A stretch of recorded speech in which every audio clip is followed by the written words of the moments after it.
It is the ultimate punishment reserved for only the worst crimes committed in our state.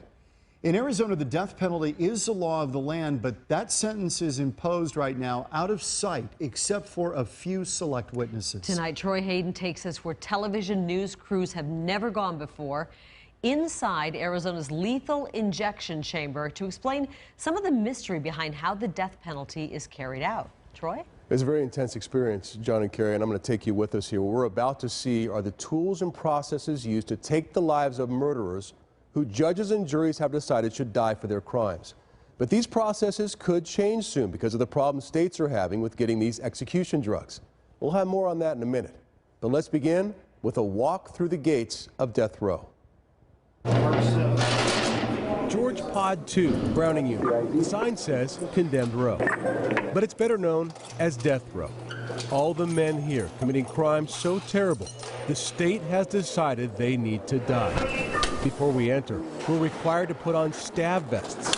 Just right here. And face shields. Now we're wearing the face shields. Why do we put the face shields on here? We require the protective equipment of our staff based on the fact that we've had inmates that will dart or they'll throw bodily fluids on our staff. Before inmates are allowed out of their cells, they're strip searched. I'll pat shirts, make sure that they don't have anything in there.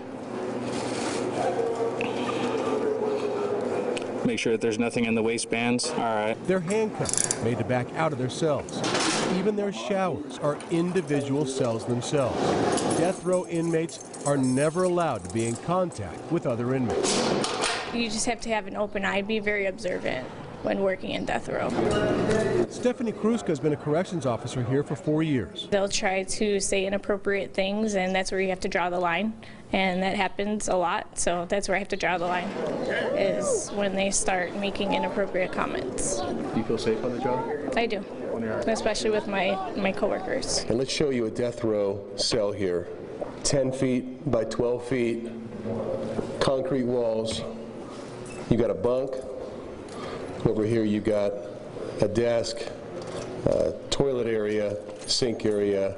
There is an outlet where they can plug in an appliance or a TV. They do have access to cable. And this exact cell here is where they bring condemned prisoners 30 days before they're actually executed. Why do they use this cell? Because it's equipped with these cameras, and they can watch them 24 hours a day. It's in this cell where inmates eat their last meal, and that meal has to come from the prison kitchen. It's here where they decide who gets their belongings. And we also want to know what he's going to do with the disposition of his body, whether or not we're going to, he'll have family pick that up or he'll be buried in our inmate cemetery itself. In the hours before the execution, the condemned is moved from death row to the death house, this nondescript gray building. Its most striking feature, the smokestack that towers out of the top. That smokestack leads down to the state's gas chamber, which is still an option for some on death row. This is the witness room. You can see back here on the back side of the witness room is the gas chamber that actually a couple of the condemned on death row are still eligible to use if they choose that method of execution. Over here you've got the lethal injection chamber, and it's a big glass partition here, and they've got black curtains that are closed when you first walk in. And what I'm showing you are the holding cells where the condemned is brought to the day before the execution. So you can see the inside of a cell. There are 2 of them here. There's a small area next to the holding cell where he can speak to his lawyers or clergy. Up to 5 hours prior to the execution. If necessary, he could be provided a snack.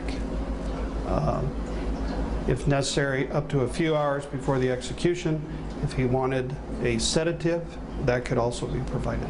The inmate is escorted through the door from the holding cell, and then he is brought in to the execution chamber. Department of Corrections Director Charles Ryan takes us into the lethal injection chamber, a place news crews have never been allowed in before. So the witnesses will already be in the witness area, and they will observe on the monitors that the inmate is brought in, turned around, lifted, and placed on the table.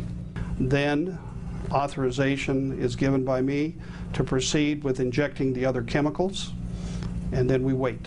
I have a clear conscience in terms of carrying out this duty. and I do not have a professional problem in doing so.